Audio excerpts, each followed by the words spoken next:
हरे कृष्णा, राधे राधे बोल जयकारा, शेरा वाली दा बोल सच्चे दरबार की जय, बोल अच्छे दरबार की जय।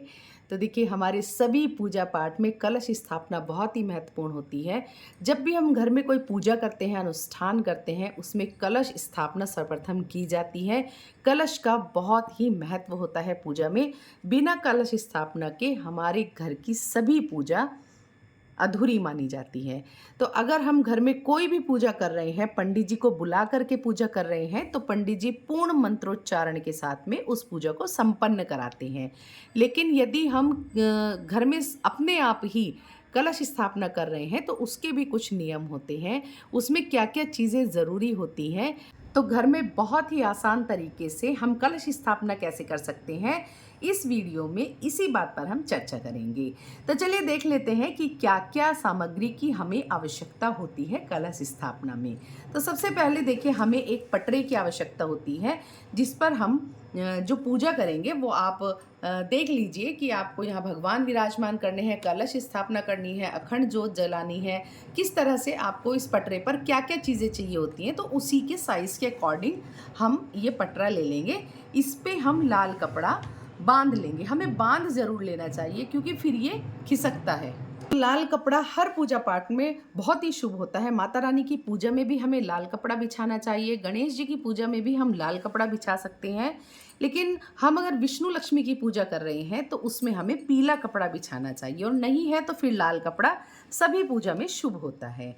तो देख लेते हैं क्या क्या सामग्री की हमें आवश्यकता होती है। तो देखिए, ये सारा सामान मैंने एक जगह इकट्ठा कर लिया है। हमें यही सामान चाहिए होता है कलश स्थापना के लिए। तो कलश स्थापना के लिए हमें चाहिएंगे अक्षत। लेकिन अक्षत में हमें ध्यान रखना है कि कोई भी चावल टूटा हुआ नहीं होना चाहिए, खंडित नहीं होना चाहिए। गंगा जल की हमें आवश्यकता होती है, और हमें लेना है एक कलश। इस पर मैंने स्वास्तिक बना लिया है।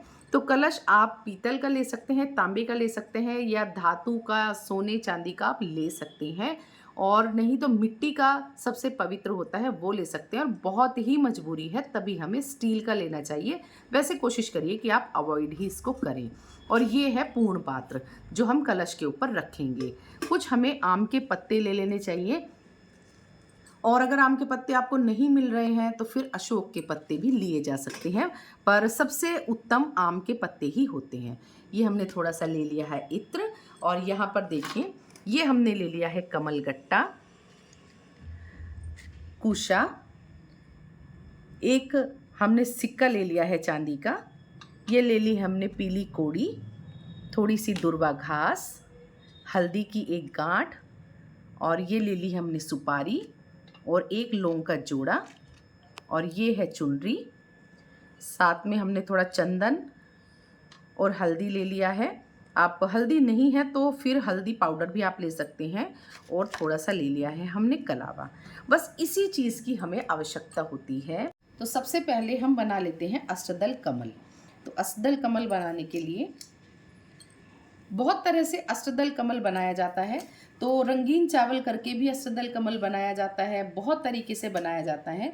तो यहाँ मैं आपको इस तरह से बनाना सिखा रही हूँ। और अगर आपको और भी तरीके का अष्टदल कमल देखना है, तो आप मुझे कमेंट बॉक्स में कमेंट करके बताइएगा, तो मैं कोशिश करूँगी आपको कई तरह के अष्टदल कमल सिखाने की।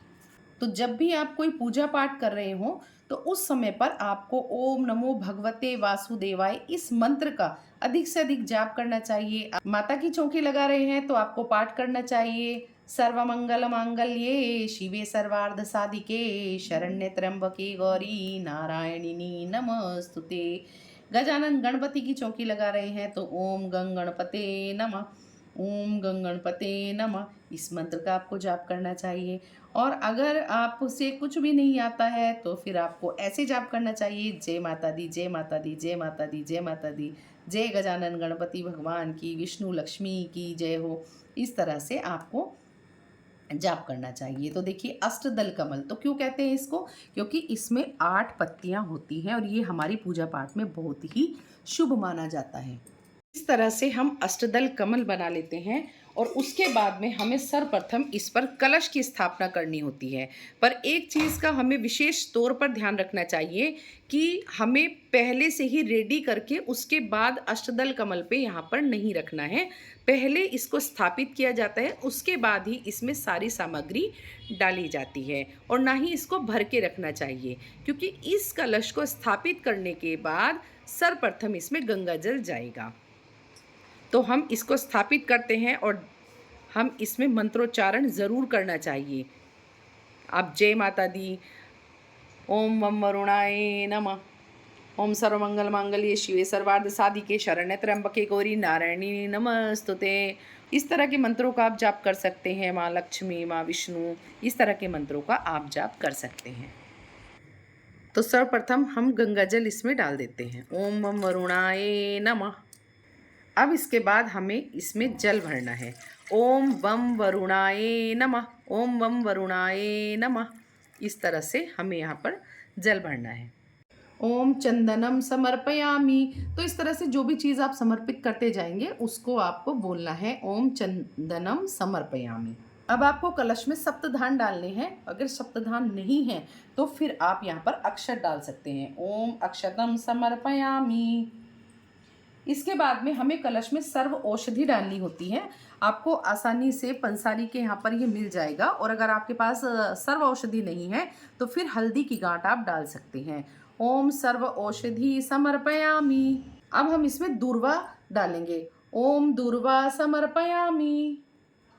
अब हम यहाँ पर पंच पल्लव रखेंगे, और नहीं तो फिर हम आम के पत्ते यहाँ पर रख सकते हैं, अशोक के पत्ते भी रखे जाते हैं, पर कोशिश कीजिएगा कि आम के पत्ते आपको मिल जाएं तो वो सबसे अच्छे होते हैं।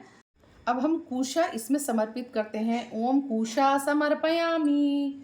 इसके बाद में हमें सुपारी और लौंग का जोड़ा समर्पित करना है।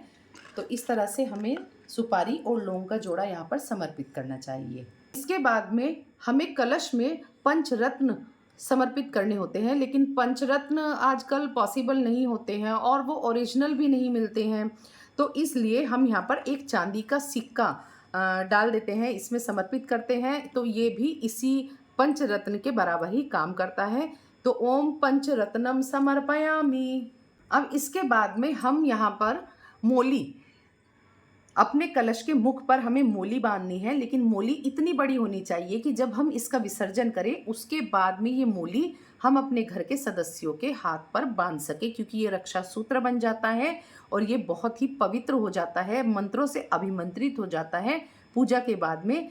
ये बहुत ही महत्वपूर्ण होता है, तो थोड़ा हमें ये बड़ा ही कर लेना चाहिए।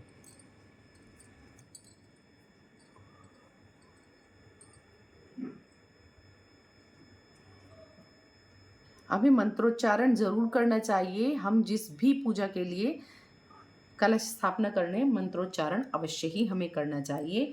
अब हमें और एक कमल गट्टा हमें इसमें समर्पित करना चाहिए। और अगर माँ लक्ष्मी की आप पूजा कर रहे हैं, यानी दीपावली की पूजा पर कलश स्थापना कर रहे हैं, तो ये विशेष तौर पर महत्वपूर्ण होता है। तब आपको इसे बिल्कुल भी स्किप नहीं करना चाहिए। इसके बाद में हमें कलश के ऊपर एक पूर्ण पात्र रखना चाहिए। ये मिट्टी की भी हो सकती है, एक मिट्टी का कसोरी टाइप आता है, उसमें हमें चावल रख देने चाहिए, या सप्तधान भी हम रख सकते हैं, या फिर पीतल का, तांबे का, जो भी आपके पास हो उसको इसके ऊपर रखा जाता है। इसे पूर्ण पात्र कहा जाता है। अब हमें कलावे को मोली से बांध देना चाहिए। 3, 5 या 7 बार हमें इसे लपेट देना चाहिए। नारियल का मुख हमेशा पूजा करने वाले की तरफ होना चाहिए। इससे हमें पूर्ण फल मिलता है। जहाँ नारियल की आंखें होती हैं वो हमें देखती हैं, हमारे पूजा पाठ से ये पूर्ण अभिमंत्रित हो जाता है और उनकी आंखें हमारी तरफ होनी चाहिए। तो कैसे पहचान करनी है, तो देखिए, एक तरफ नारियल के इस तरह से चोंच बनी होती है और दूसरी तरफ इस तरह ये डंठल से चिपका हुआ होता है। तो जहाँ डंठल से चिपका होता है यहीं से ये पेड़ से जुड़ा हुआ होता है, यहीं पर ही नारियल की आंखें होती हैं। तो जब हम इसकी स्थापना करें तो वो हमारी तरफ होनी चाहिए। इस चीज़ का हमें विशेष ध्यान रखना है। अब बहुत सारी जगह लोग चोंच की तरफ से इसको खड़ा कर देते हैं। उधरमुखी नारियल पूजा में शुभ नहीं माना जाता। और इस तरह से नारियल के ऊपर हम चुनरी भी लपेट सकते हैं, लाल कपड़ा लपेट सकते हैं, पीला कपड़ा लपेट सकते हैं और नारियल का मुख अपनी तरफ करके इस तरह हमें नारियल को स्थापित करना चाहिए। नारियल पे हमें हल्दी, कुमकुम इत्यादि का तिलक करना चाहिए और हम स्वास्तिक भी इसके ऊपर बना सकते हैं।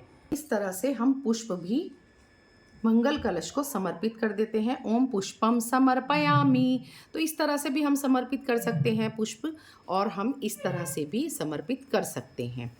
तो कहीं कहीं किसी विशेष पूजा में इसके ऊपर नारियल की जगह भगवान की, देवी देवताओं की मूर्ति भी रखी जाती है, तो वो भी हम रख सकते हैं, उसमें भी कोई समस्या नहीं है। तो जो भी हमारे घर में जितनी भी पूजा पाठ होती है, उन सभी पूजा पाठ में हमें इसी प्रकार से कलश की स्थापना करनी होती है।